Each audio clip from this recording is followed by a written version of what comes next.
Fire strikes historic building. 5 on trial for carpenter's murder. And Guyana UK trade grows 17%.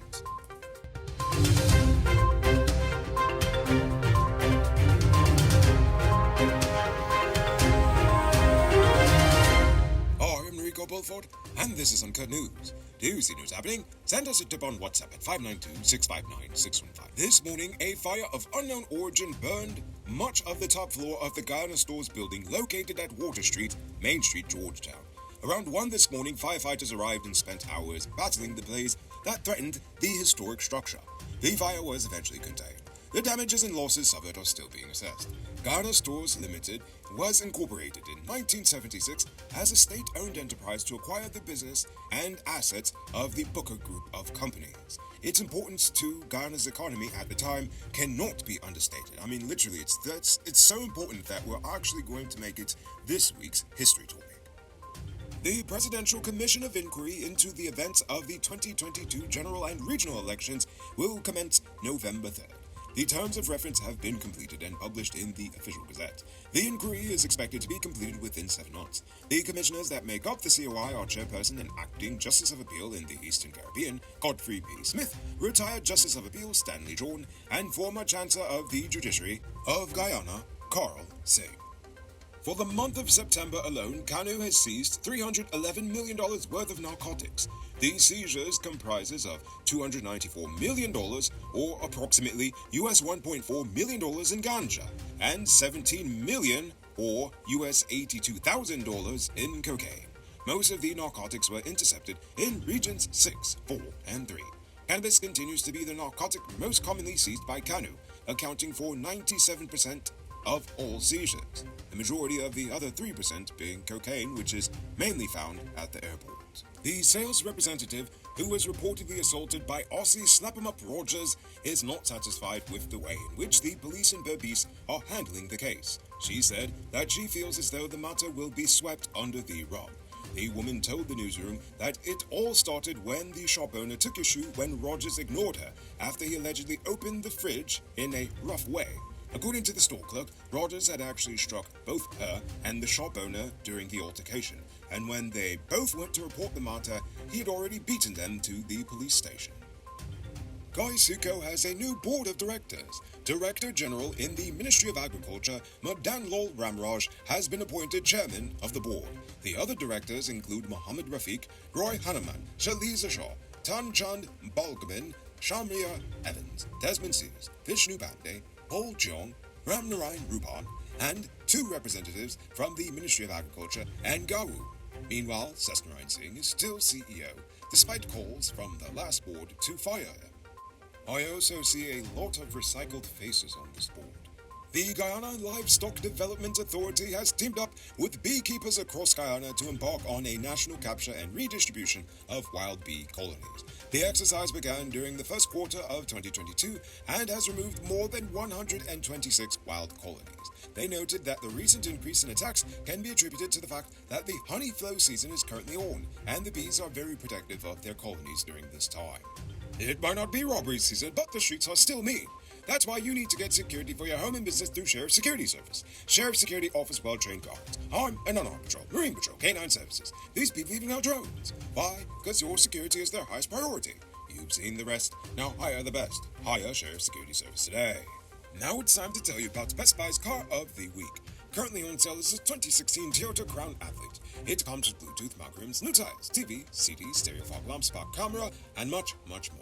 Buy cash for $9.95 million, or pay as low as $1.99 million down, with around $170,000 monthly for 5 years, and it is yours. Call or WhatsApp 662-0844 for more info. Visit the showrooms at 171 Bidour Street, Queenstown, hello to Lama Street, and tell them the Riga sent you for this sweet tip. On Tuesday, 5 men pleaded not guilty to their involvement in the 2016 murder of Berbice carpenter Faiz Narindat. Orlando Dickey, Radesh Modi, Deodath Dutt, Harry Paul, Pasram, and Niran Yakub denied that between October 31st and November 1st, 2016, they murdered Narindat. A 12-member jury commenced hearing evidence in the case today. I just hope his family will finally receive some level of justice in this matter.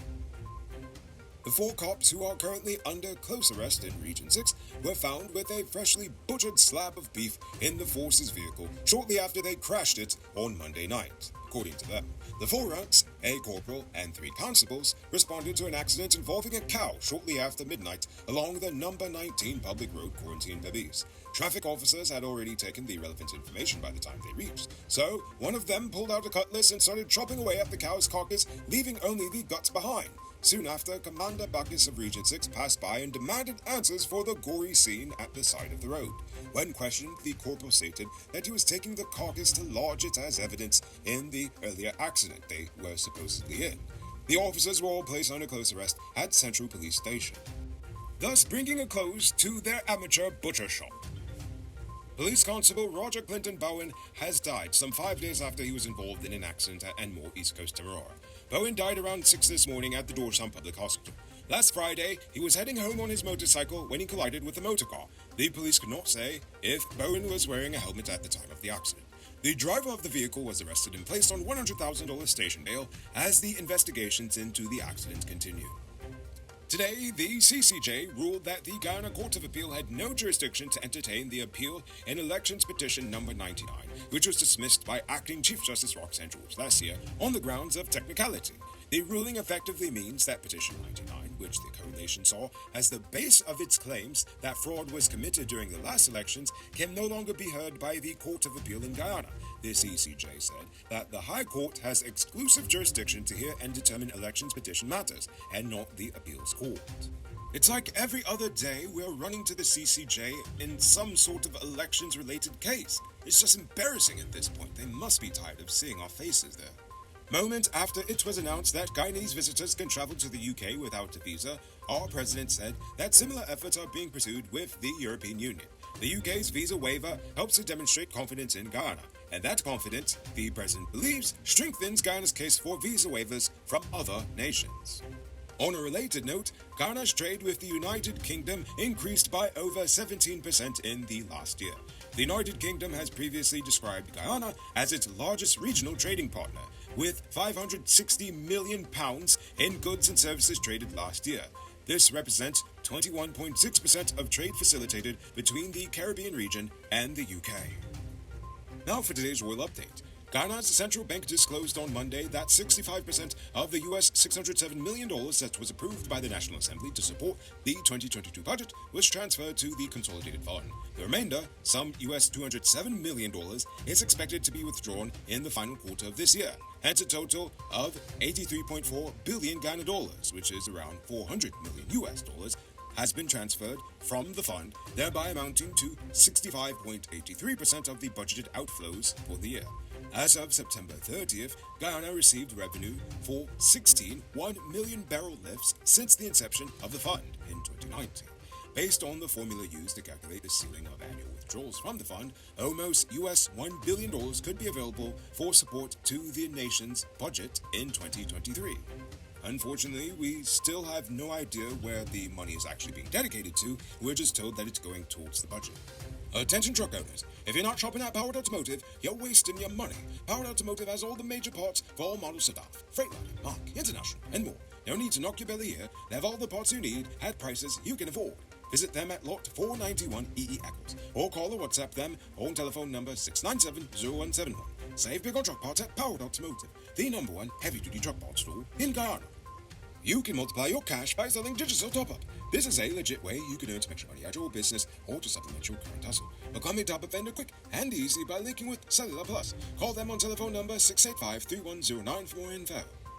Now for our Uncut News Views Poll Question of the Day. Every day we pose a question about current events in Ghana, the region, the diaspora, and how you feel it relates to us. Last night I asked, how do you feel about the visa-free travel to the UK? Rap Far Norton thinks it's a good thing for Guyana. It has increased our world ranking for visa-free travel. However, they don't like that it would lead to a mass exodus of Guyanese. Britain is a nice place to visit but not to live. The economy is reeling and the climate there is erratic. That is true, but I don't know if it'll lead to an exodus, but maybe we'll see. The realist one says yes. Take the winter jackets in exchange for your warm, soothing Atlantic breeze. Visa, visa, visa. Indeed, they could try with that. Krishna Gokul says oil change and everything. Indeed, you get a lot of friends when you find a lot of oil. Vashti Singh says that she hopes that people won't abuse this and start flocking to the UK like they did the United States. And finally, Lando 1876 gives us a warning, saying Guyanese people, please don't abuse the visa-free travel to the UK by overstaying in mass amounts or committing crimes, from a Jamaican. Indeed, I believe Jamaica once had visa-free travel, but they lost it, just as we once had visa-free travel and lost it, so let's not lose it again. Now for tonight's question. I know I've offered suggestions in the past, but now I want to hear from you all. What do you think the government could do to try to encourage the growth of the creative arts in this nation? I want you to think about that question. Tell us in the comments below. If your response is good enough, we just might feature it in our next episode. Anyway, that's all the time we have for tonight, and check us out tomorrow for another. Until then, I'm Rico Bulford saying good night, folks.